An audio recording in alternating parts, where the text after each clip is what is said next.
Hello everyone, so let's discuss some of the most important quant questions for your CAT exam.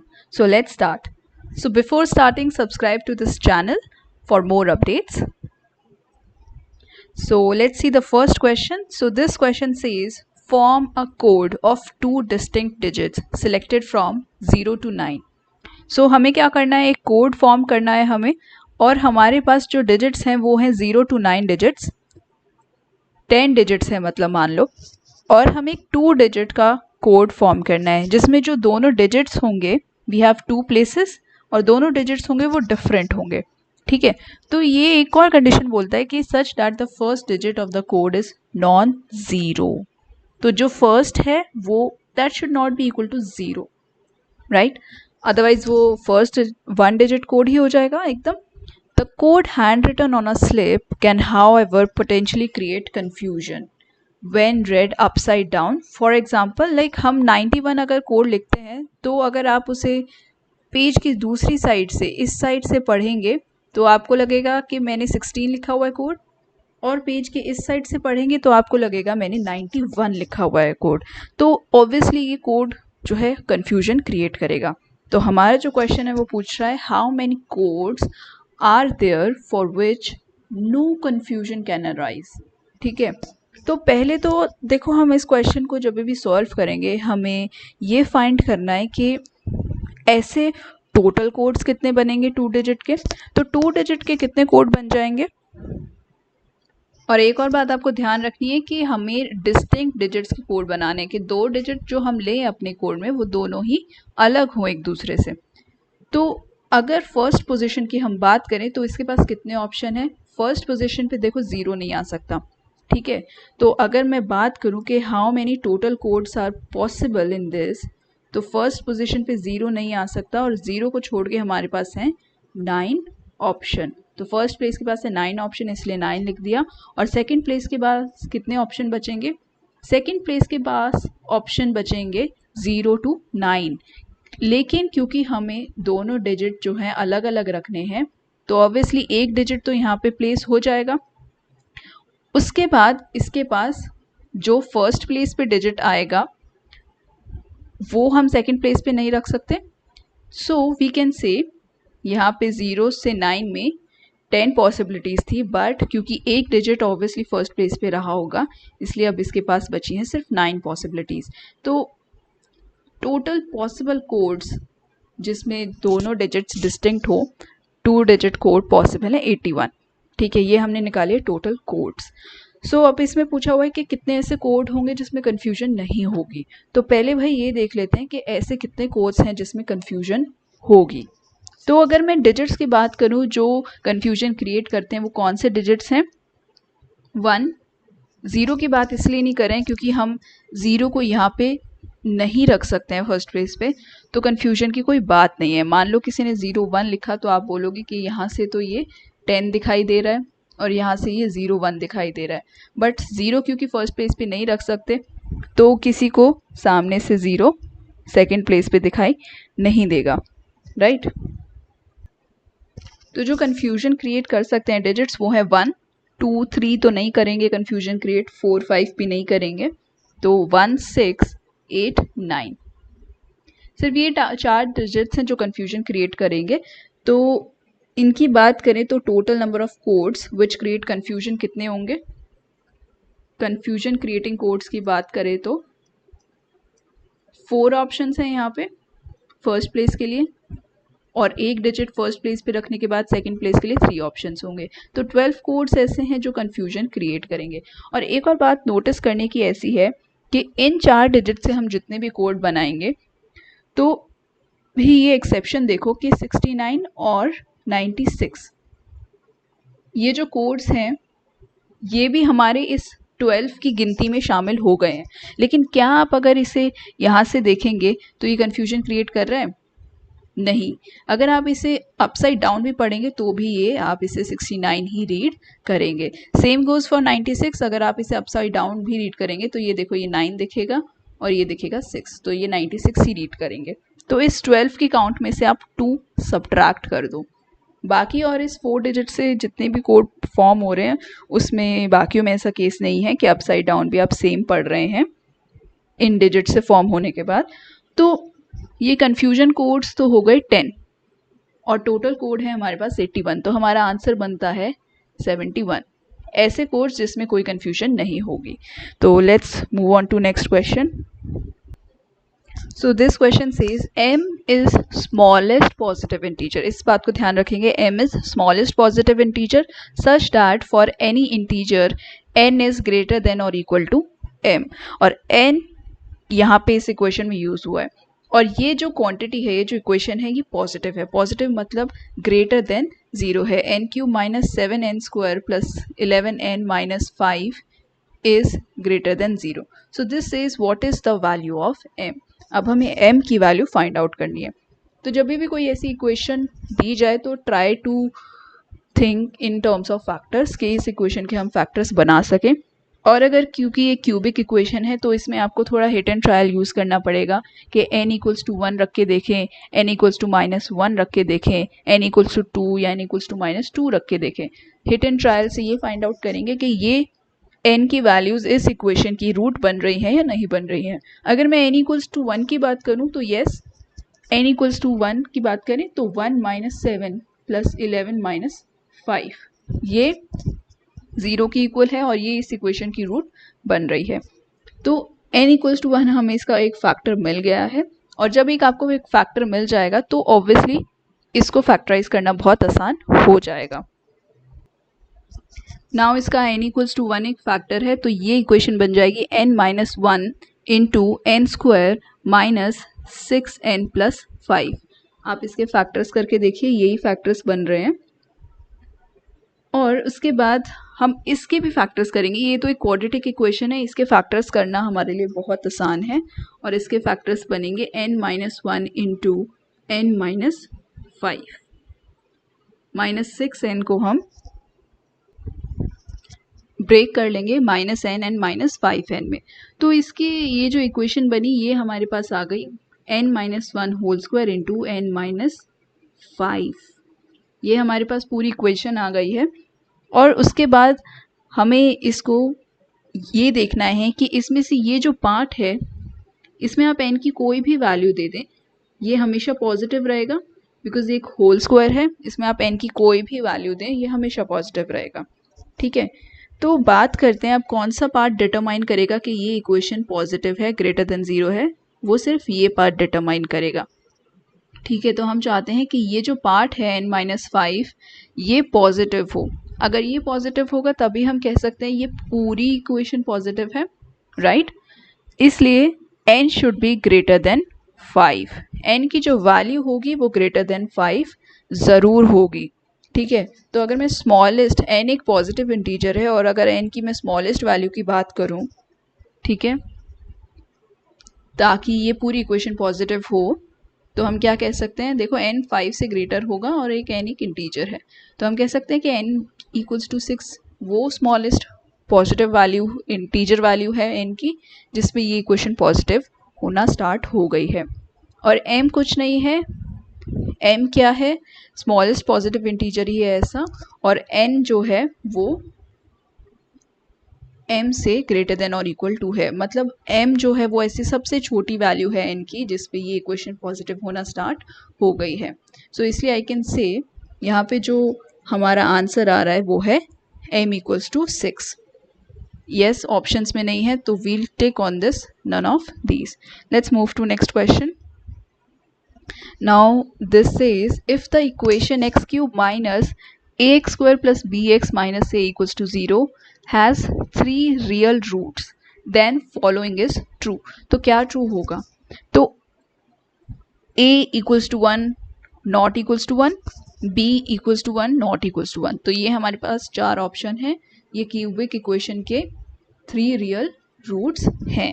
Okay, तो ऐसे questions में हमें क्या करना चाहिए, इक्वेशन के ऊपर थोड़ा सा ध्यान देना चाहिए और हम क्या करते हैं कि ये एक्स क्यूब और बी एक्स वाली टर्म एक साथ लेते हैं और ये जो दोनों ए वाली टर्म्स हैं वो एक साथ लेते हैं।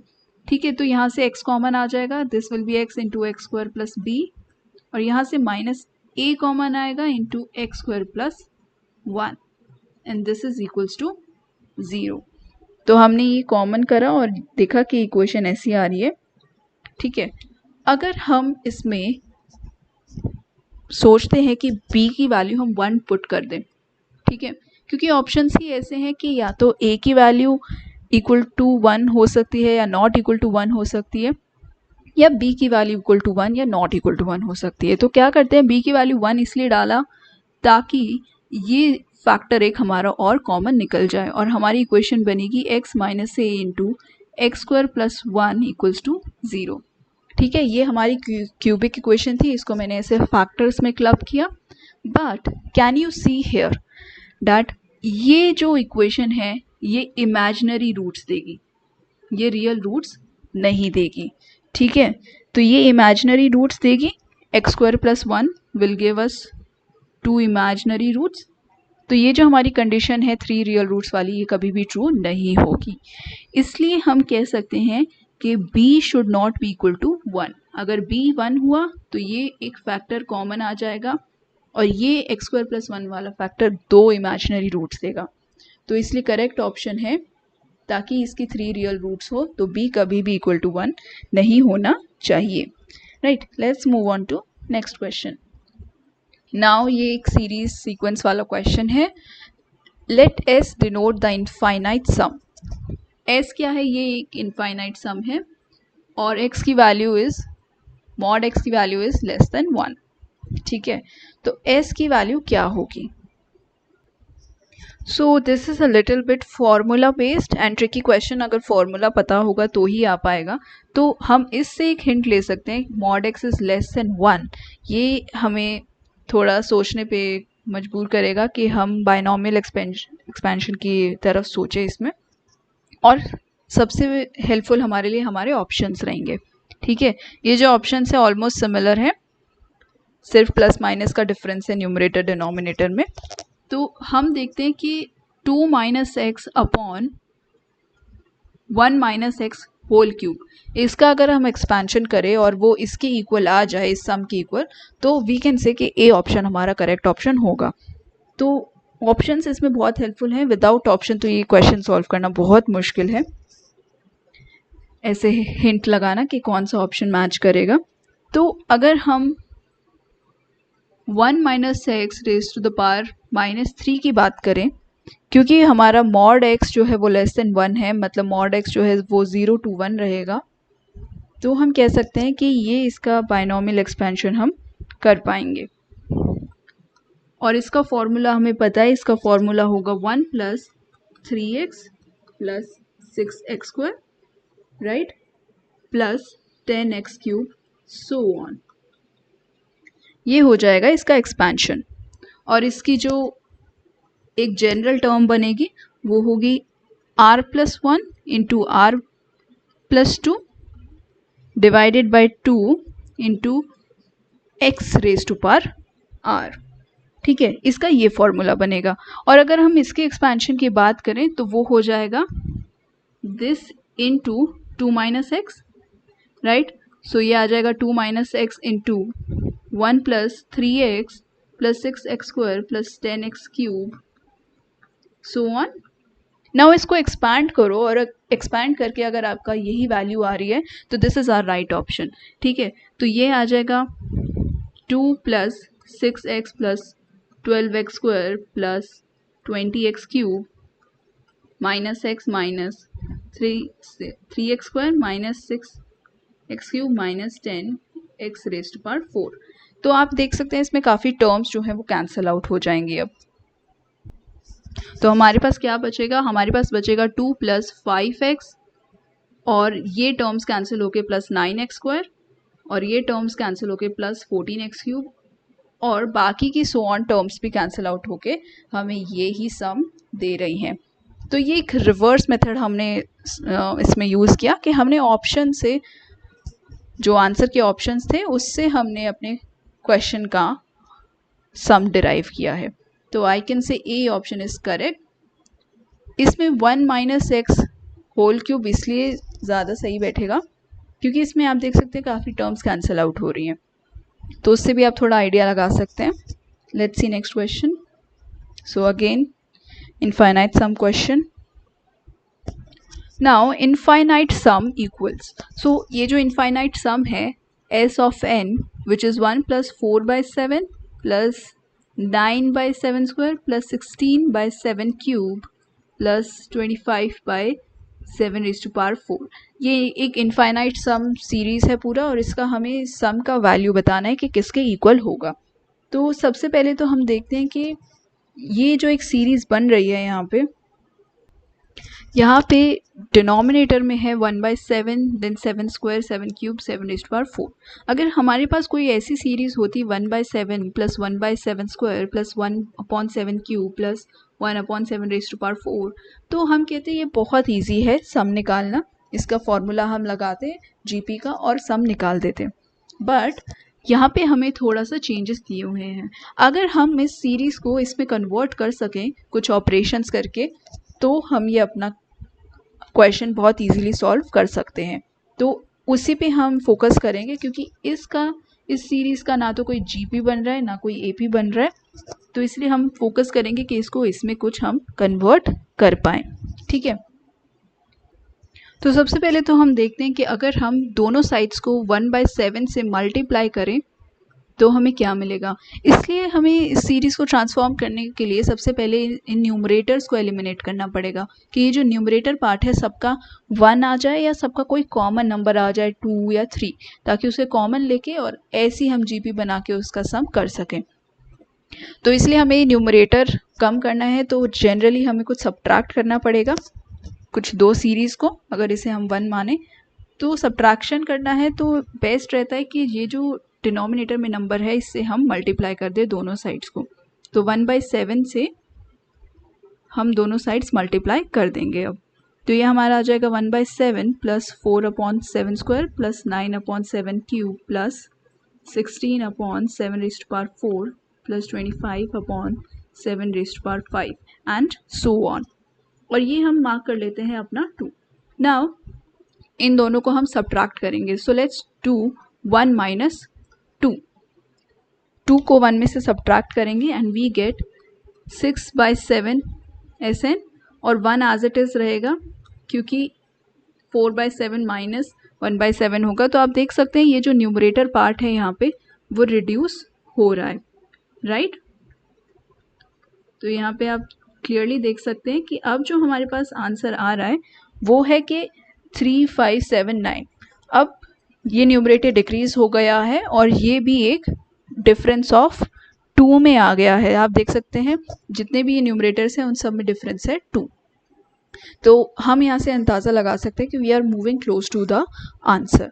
तो नेक्स्ट स्टेप हमें क्या करना है अब कि ये जो हमारी इक्वेशन 3 निकल के आई है इसे हमें मल्टीप्लाई करना है 1/7 से. अगेन इसको मल्टीप्लाई करेंगे 1/7 से. ठीक है. इसको हम 1/7 से क्यों मल्टीप्लाई कर रहे हैं अभी मैं आपको रीज़न भी बताऊंगी. तो वी गेट यहाँ पे 6/7 square SN and this will be equal to 1/7 plus 3/7 square plus 5/7 cube plus 7/7 raised to power 4 plus 9/7 raised to power 5 and so on. ये मैंने कर दिया मल्टीप्लाई करके और ये हमारे पास इक्वेशन आ गई है 4th. नाउ अगर आप 3rd और 4th इक्वेशन देखें तो यू कैन सी 1/7 का न्यूमरेटर यहाँ पे है 3 और यहाँ पे है 1. दोनों को सब्ट्रैक्ट करेंगे वी गेट 2. राइट. और यहाँ पे 1/7 स्क्वायर का न्यूमरेटर है 5 और यहाँ पे है 3. अगेन डिफरेंस है 2 और सिमिलरली यहाँ पे भी डिफरेंस 2 बैठ रहा है और यहाँ पे भी डिफरेंस है 2.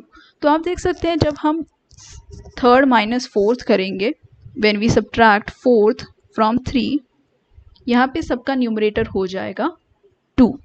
राइट. और जब हमने यहाँ पे निकाला कि डिफरेंस आ रहा है 3 5 7 9 तो इसलिए मैंने 1/7 से मल्टीप्लाई किया ताकि 1/7 से मल्टीप्लाई करके जो हमारे पास 4th इक्वेशन आई है यहाँ पे उसमें ये जो टर्म्स हैं जैसे ये हो गई 1/7 और ये हो जाएगा 3/7 स्क्वायर. तो यहाँ पे आप देख सकते हैं कि जैसे मैंने आपको बताया था ये कॉन्जिक्यूटिव टर्म्स के जो न्यूमरेटर का डिफरेंस बन रहा है वो 2 बन रहा है।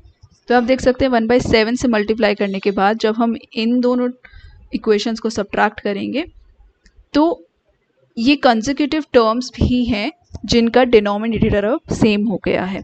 लाइक अब 3 का डिनोमिनेटर 7² है, जैसे 5 का डिनोमिनेटर 7² था, तो ये कंसेक्यूटिव टर्म्स हम अब सब्ट्रैक्ट कर पा रहे हैं, राइट। तो आप देख सकते हैं यहाँ पे आ जाएगा 1/7 माइनस 6/49 इंटू SN, ये हमारा लेफ्ट हैंड साइड पे आएगा, और राइट हैंड साइड पे हमें मिलेगा 1 plus 2/7 plus 2/7² plus 2/7 cube and so on. तो इसका जो रिजल्ट है वो निकालना बहुत ही आसान है। नाउ यहाँ पे हमारे पास आ जाएगा 36/49 SN, और ये आ जाएगा 1 प्लस 2 हमने कॉमन ले लिया, और ये एक GP बन रहा है 2 कॉमन लेने के बाद, right. 1/7 plus 1/7² and so on. तो इस GP का सम कर देते हैं। सो इसमें क्या हो जाएगा, क्योंकि R जो है वो है 1/7 एंड ये जो हमारा R रेशियो है ये लेस देन 1 है, so this will be 1/1 minus 1/7। This is going to be the formula, और यहाँ से आप निकालेंगे तो SN की वैल्यू आ जाएगी हमारी 49/27। C is the correct option here. So this question says consider the set 1 to 1000. ये जो set है इसमें 1 to 1000 numbers हैं. It says how many arithmetic progressions can be formed from the elements that start with 1 and end with 1000 and have at least 3 elements. तो ऐसी AP बतानी है जो start हो रही है 1 से, end हो रही है 1000 पे, और इसमें at least 3 elements ज़रूर होने चाहिए। और हमें कौन से एलिमेंट्स लेने हैं, हमारे पास सिर्फ 1 to 1000 नंबर्स ही हैं। तो हम देखते हैं कि चलो nth नंबर अगर उसका 1000 है और first number obviously first term 1 से ही होगी, तो देखते हैं कि ऐसे कितने कॉम्बिनेशन बन सकते हैं। तो ये आ जाएगा n-1 into D is equals to 999, right. तो n-1 is equals to 999/D, और जितने हमारे पास डिफरेंट वैल्यूज़ आएंगी D की उतनी हमारी AP फॉर्म हो सकती है, राइट। और बस ये हम टेक केयर करेंगे कि उसमें 3 एलिमेंट ज़रूर बन रहे हों। तो now we know that n जो है वो एक इंटीजर है, तो ऑब्वियसली वी कैन से n-1 भी एक इंटीजर ही होगा। तो हमें ये देखना है कि 999 डिवाइडेड बाय D ये भी एक इंटीजर ही आना चाहिए। तो ये इंटीजर कब आएगा, जब D is factor of 999। So D should be a factor of 999। तो सिंपल सी बात है, 999 के आपको फैक्टर्स निकालने हैं इसमें। एंड नाउ वी नो 999 के जो फैक्टर्स हैं वो 8 फैक्टर्स हैं कुल, 1, 3 एंड 9, 27, 37, 111, 333 एंड 999। सो ये 8 फैक्टर्स हैं टोटल 999 के, और इसमें से हम इस फैक्टर को रिजेक्ट करेंगे बिकॉज अगर हमने D की वैल्यू 999 ली तो आप देख सकते हैं कि सिर्फ उस AP में 2 ही एलिमेंट्स होंगे और 3 एलिमेंट्स नहीं होंगे, तो इसको रिजेक्ट कर देंगे। और बाकी ये जो D की वैल्यूज़ हैं ये हम ले सकते हैं, और हम कह सकते हैं कि हमारी टोटल जो APs होंगी वो 7 APs इससे पॉसिबल हैं। तो हमारा करेक्ट आंसर है D 7। Let's see next question. ये क्वेश्चन कहता है कि for the given pair x y of positive integers such that 4x minus 17y is equals to 1, ये एक हमें लाइन की इक्वेशन गिवन है, और x इज लेस देन और इक्वल टू 1000। तो ये क्या है, x और y हमारे पास पॉजिटिव इंटीजर्स हैं और x की वैल्यू है लेस देन और इक्वल टू 1000। तो x कौन सी वैल्यू टेकअप कर सकता है, 1, 2, 3 अप टू 1000, राइट। और y की वैल्यू हमारे पास है, we can say 4x minus 1/17। So how many integer values of y satisfy the given conditions. और इसको हम ऐसे भी देख सकते हैं कि 17y plus 1 is equal to 4x, और x की वैल्यू है लेस देन और इक्वल टू 1000। सो हम कह सकते हैं that 17y plus 1 is less than और इक्वल टू 4000, राइट। ये हमारे पास इक्वेशन आ गई है इससे, ठीक है। तो यहाँ से हम देख सकते हैं कि 17y इज लेस देन और इक्वल टू 3999 और यहाँ से हमें मिलेगा कि y इज लेस देन और इक्वल टू 235।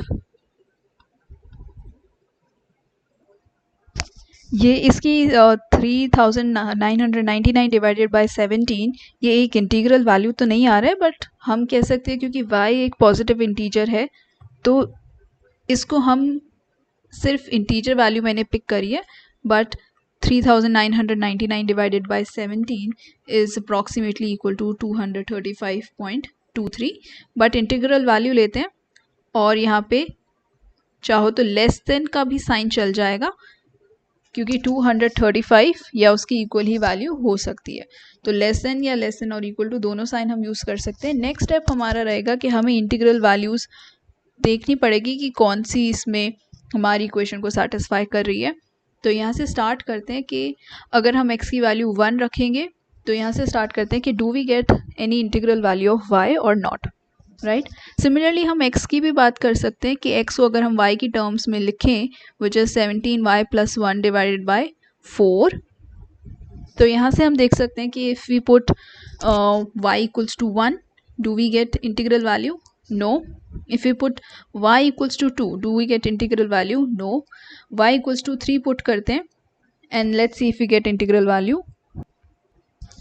एंड अगर हमने y को 3 डाला तो यहाँ पे हमें x की वैल्यू मिल जाएगी 17 into 3 plus 1/4. This will B 52/4. x की वैल्यू हमारे पास आ जाएगी 13 इधर, तो y की वैल्यू 3 डालने पे x की वैल्यू 13 एक हमें इंटीग्रल वैल्यू मिल रही है। तो ऐसे ही हमें देखना होगा कि next integral value of y हम क्या पुट करें कि हमें x की भी वैल्यू एक इंटीजर वैल्यू मिल जाए। तो नेक्स्ट वैल्यू आप देखेंगे इट्स 7, उसके बाद आएगी 11, उसके बाद आएगी 15। तो you can C after every 4 numbers हमें एक ऐसी y की वैल्यू मिल रही है जो x की भी एक इंटीजर वैल्यू दे रहा है, राइट। और हम देख सकते हैं कि y की जो वैल्यू होगी मैक्सिमम इंटीजर वैल्यू वो हो सकती है 235। तो यहाँ पे आप देख सकते हैं कि 1 to 235 तक हमारे पास कितनी इंटीग्रल वैल्यूज़ हैं y की, जो कि एट इंटरवल ऑफ 4 है। तो क्या करते हैं, एक बार 235 को डिवाइड बाय 4 करके देखते हैं कि क्या आंसर आ रहा है, and we get answer as 58, approximately 58। And एक और इसमें हम पॉइंट नोट कर सकते हैं दैट ये जितनी भी टर्म्स हैं वो 4 के मल्टीपल से एक वैल्यू कम है। तो यहाँ पे जो नियरेस्ट 4 का मल्टीपल है वो है 236, तो 235 हमारा लास्ट टर्म होगा और हम कह सकते हैं 58th टर्म होगा। सो इसमें हमारी टोटल टर्म्स आ जाएंगी 58। ऐसे एक्स वाई पेयर हमारे पास कितने होंगे, 58 pairs. Let's see next question. Now let n factorial be 1 into 2 into 3 into up to n। ये n फैक्टोरियल की डेफिनेशन होती है for all integers greater than और इक्वल टू 1। नाउ p की क्या वैल्यू है, this is 1 factorial plus 2 into 2 factorial plus 3 into 3 factorial up to 10 into 10 factorial. Then p plus 2 when divided by 11 factorial leaves a remainder of, so यहाँ पे हमें reminder बताना है। सो यहाँ पे क्या है कि p की जो वैल्यू है उसमें अप टू 10 फैक्टोरियल्स तक टर्म्स हैं। तो हम क्या करते हैं कि let p be equals to 1 factorial. हम 1 फैक्टोरियल से स्टार्ट करते हैं, हम सिर्फ फर्स्ट टर्म को लेते हैं। यहाँ पे अप टू 10 फैक्टोरियल्स तक टर्म्स हैं और यू कैन से 10 टर्म्स हैं। तो अगर हमारा p 1 फैक्टोरियल है तो हमारा p प्लस 2 कितना होगा, 3, राइट। और जैसे यहाँ पे आप देख सकते हैं कि p है, p में वैल्यू है 10 फैक्टोरियल तक और p प्लस 2 को हम डिवाइड करेंगे 11 फैक्टोरियल तक, ठीक है। तो ऐसे इसमें करते हैं, हमारा p है 1 फैक्टोरियल तक और p प्लस 2 को हम डिवाइड करके देखते हैं 2 फैक्टोरियल तक, क्योंकि यहाँ पे 10 फैक्टोरियल तक वैल्यूज़ हैं और डिवाइड किया है 11th फैक्टोरियल से, तो इसलिए यहाँ पे 1 फैक्टोरियल तक वैल्यूज़ हैं और इसे डिवाइड करते हैं हम 2 फैक्टोरियल से। तो यहाँ पे हमारे पास क्या रिमाइंडर बचेगा, 1। This is going to be our reminder. Now let's see if our p is 1 plus 2 into 2 factorial. अब यहाँ पे सिर्फ 2 टर्म्स लेते हैं। तो ऐसे क्वेश्चन को हम कैसे सॉल्व कर सकते हैं कि हम बहुत ही बेसिक कंडीशन से अप्रोच कर सकते हैं कि जैसे एक टर्म लो फिर 2 टर्म लो, और रिमाइंडर के जनरली क्वेश्चंस में एक पैटर्न बन जाता है कि या तो ऑल्टरनेट टर्म्स में ऑल्टरनेट पैटर्न बनेगा कुछ कि पहले रिमाइंडर 0 आएगा फिर 1 फिर 0, कुछ ऐसा पैटर्न या सिर्फ एक ही रिमाइंडर आएगा, चाहे कितने भी नंबर ऑफ टर्म्स हो। तो ऐसे दो तीन टाइप के ही पैटर्न बनते हैं। तो यहाँ पे आप देख सकते हैं, so this is 1 + 4, this is 5, और p + 2 क्या हो जाएगा 7। सो p + 2 को हम डिवाइड करते हैं, यहाँ पे हमने सिर्फ अप टू 2 फैक्टोरियल्स तक टर्म ली है, तो इसे 3 फैक्टोरियल से हम डिवाइड करते हैं। So again you can see reminder 1 है। तो मेरा पॉइंट यही है कि जब आगे हम अब 3 टर्म्स ले लेते हैं, this is 1 factorial + 2 × 2 factorial + 3 × 3 factorial. So this is 1 + 4 and this is 3 × 6 18। सो ये हमारी वैल्यू आ गई 23, और p + 2 हमारे पास आ जाएगी 25, और इसे अब हम डिवाइड करेंगे 4 फैक्टोरियल से। सो 25 डिवाइडेड बाय 24, अगेन रिमाइंडर आ रहा है 1। सो यहाँ पे आप एक चीज़ भी नोटिस कर सकते हैं कि p + 2 और जो नेक्स्ट टर्म का फैक्टोरियल होगा, उन दोनों के बीच में सिर्फ 1 का डिफरेंस आ रहा है, ठीक है। जो नंबर न्यूमरेटर में है that is denominator +1, here also numerator is denominator +1। so definitely अगर आपका न्यूमरेटर और डिनोमिनेटर में सिर्फ जो आपका न्यूमरेटर है वो डिनोमिनेटर +1 है, तो अगर आप इसको डिवाइड करेंगे तो डेफिनेटली आपको रिमाइंडर क्या मिलेगा, 1 ही मिलेगा। In this case also you can सी ये आपका प्रॉपर डिवाइड हो रहा है और यहाँ पे आपका सिर्फ 1 रिमाइंडर बचेगा। सो यहाँ पे हम कह सकते हैं कि जो p + 2 को 11 फैक्टोरियल से डिवाइड करके रिमाइंडर आएगा वो आएगा 1। सो ये हमने पैटर्न नोटिस करके रिमाइंडर निकाला है। Now this question says a stockist wants to make some profit by selling sugar. He contemplates about various methods. Which of the following would maximize his profit? So now in this problem हमें अपना profit maximize करना है। तो first option क्या कह रहा है, sell sugar at 10% profit. So case 1 में हमें given है profit होगा 10%, और case 2 की बात करते हैं तो ये कहता है use 900 gram of weight instead of 1 kg. So second case में वो क्या कर रहा है, वो बेच रहा है 1 kg, ऐसे शो कर रहा है कि मैं 1 kg बेच रहा हूँ, बट वो उसे 1 kg में सिर्फ 900 शुगर ही दे रहा है, राइट। तो वेट वो अपने कस्टमर को बोल रहा है कि अरे ये 1 kg है, बट उसने सिर्फ 900 ग्राम शुगर दिया। सो बात ये है कि उसने 1 kg के रेट में अपना 900 ग्राम शुगर ही दिया है।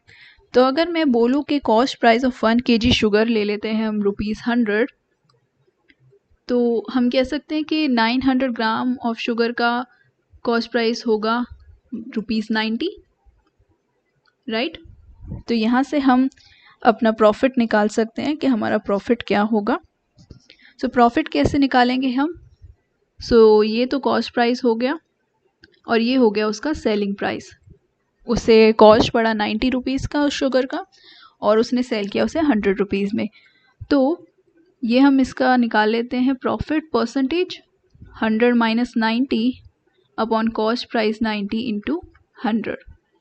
ये हमारा आ जाएगा यहाँ से। So this is going to be 100/9, right. So ये अप्रॉक्सीमेटली आएगा 11.11%। सो फर्स्ट केस में आपको 10% प्रॉफिट हो रहा है, सेकेंड केस में आपको 11.11% का प्रॉफिट हो रहा है। Now third case है mix 10% impurities in sugar and selling sugar at cost price। तो हमने cost price लिया ₹100 का और उसमें 10% impurities मिला दी हैं। सो ये केस सेकेंड केस से थोड़ा डिफरेंट है। डोंट थिंक कि सेकेंड और फर्स्ट केस में same he percentage of profit आएगा। इसमें क्या है कि अगर हमारे पास 1 kg शुगर है तो हमने उसमें 100 ग्राम इम्प्योरिटीज़ मिक्स किया है। तो ये जो हमारे पास 1100 ग्राम शुगर है, इसका जो कॉस्ट प्राइस है या सेलिंग प्राइस मान लो वो होगा ₹100, राइट। सो इस केस में हम कह सकते हैं कि 1100 ग्राम जो शुगर है उसका कॉस्ट प्राइस हमारा रहा ₹100, राइट। तो अगर हमारे पास 1 kg शुगर है उसका कॉस्ट प्राइस क्या रहेगा, ₹100 डिवाइडेड बाय 1100 × 1000, राइट। और ये आएगा लगभग ₹90.90 के इक्वल। सो ये हमारा आ जाएगा कॉस्ट प्राइस 1 kg शुगर का। ठीक है, कॉस्ट प्राइस हमारा ये है और सेलिंग प्राइस हमारा 100 ही रहेगा। तो प्रॉफिट परसेंटेज जो हमारी होगी वो होगी 100 minus 90.90, right, and divided by cost price 90.90 into 100। सो ये प्रॉफिट परसेंटेज आ जाएगा 10.01%। सो थर्ड केस में आ रहा है 10.01%। आप देख सकते हैं सेकेंड और थर्ड केस में डिफरेंट प्रॉफिट परसेंटेज है। फोर्थ एंड फाइनल केस कहता है कि increase the price by 5% and reduce weights by 5%, right. तो हमने यहाँ पे क्या किया है कि वेट 5% से रिड्यूस कर दिया है, मतलब 950 ग्राम शुगर। अगर किसी ने 1 kg मांगी है कस्टमर ने, तो उसको चीट करके हम 950 ग्राम शुगर ही दे रहे हैं। और प्राइस हमने मान लो उसका रख दिया है ₹105, राइट। तो ये किया है। नाउ इसमें हम देख सकते हैं कि अगर हम कॉस्ट प्राइस की बात करें तो हम बोल सकते हैं कि 1000 ग्राम जो है शुगर का उसका कॉस्ट प्राइस है ₹100, राइट। तो 950 ग्राम का कॉस्ट प्राइस क्या होगा, ₹100 डिवाइडेड बाय 1000 इंटू 950, राइट। तो ये आ जाएगा ₹95। सो यहाँ पे हमारा कॉस्ट प्राइस निकल गया है ₹95 और सेलिंग प्राइस है ₹105। तो प्रॉफिट परसेंटेज हम निकाल सकते हैं इस केस में, राइट। तो इस केस में प्रॉफिट परसेंटेज निकाल देंगे। 105 प्रॉफिट कितना आएगा यहाँ पे, 105 minus 95 and divided by 95 into 100। यह आ जाएगा हमारा profit percentage which is approximately equal to 10.52%। यह आ जाएगा अप्रॉक्सीमेटली इक्वल टू 10.52%। तो अब आप यहाँ से कंपेयर करो और अपने ऑप्शंस, करेक्ट ऑप्शंस चूज़ करो। तो मैक्सिमम प्रॉफिट किस में हो रहा है, हम देख सकते हैं मैक्सिमम प्रॉफिट हमारा हो रहा है केस 2 में। तो clearly B option is correct, only 2। Let's see next question. So this is a very interesting probability questions. This says 2 airplanes 1 and 2 bomb a target in succession. So 2 airplanes हैं, एक के बाद एक वो एक टारगेट को बॉम्ब करते हैं। Probabilities of 1 and 2 scoring a hit are 0.3 and 0.2 respectively.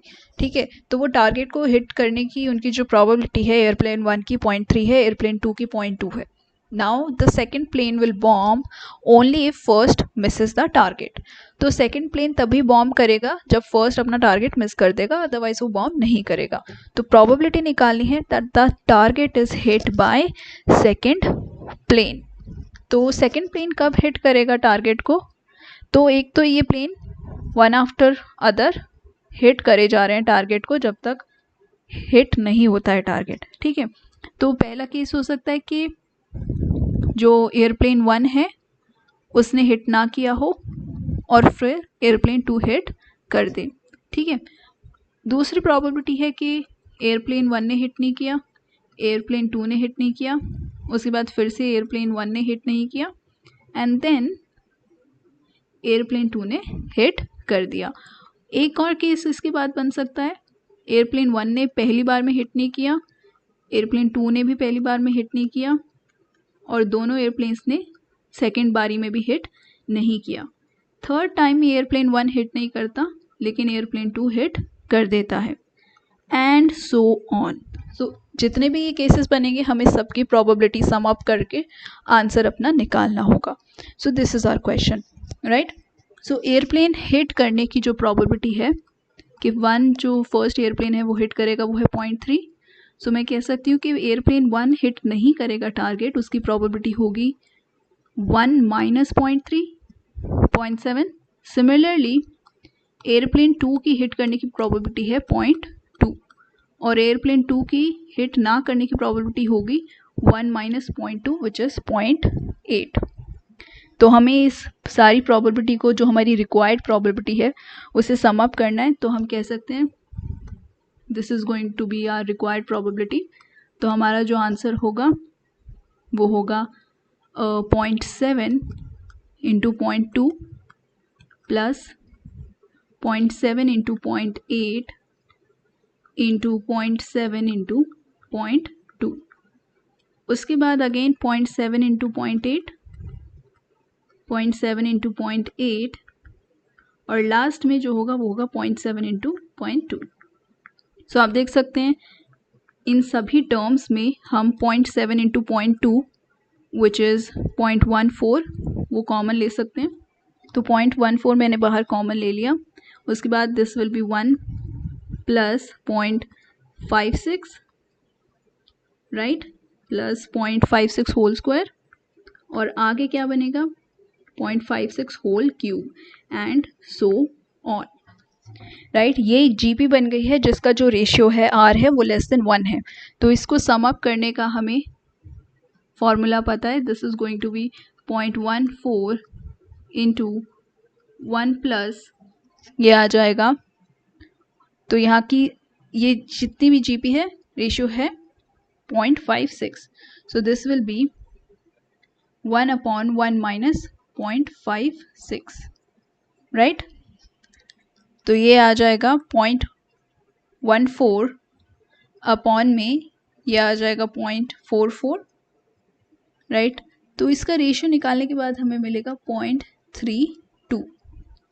So C is going to be the answer here. Thank you all for watching this lecture.